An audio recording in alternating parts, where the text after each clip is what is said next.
In it comes, back post it goes. Yes. It's headed towards goal. What It's a great save. save in the end by Luke McGee. Well, that is the end of the first half here at the new Lawn Stadium.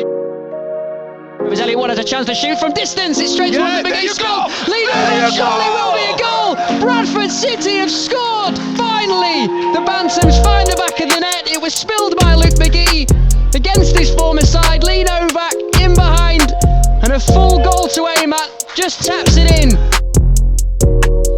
It's a direct effort towards goal, and it's in. It was deflected through the wall. Winchester for the home side has equalised. Winchester, who scored from the free kick, will take this penalty now. Up he steps and misses. He misses. Elliot Watt to play the ball into the box, right-footed in swinger. It comes in, and it's down the way in. Straight into the back of the net. He scored from an impossible angle.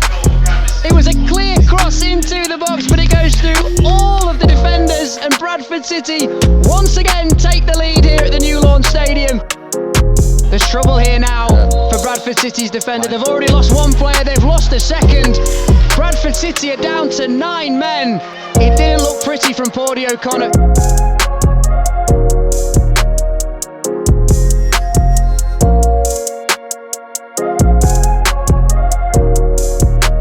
Wagstaff has it on the right edge of the penalty area. Into the box it comes, and it's a goal for Forest Green Rovers.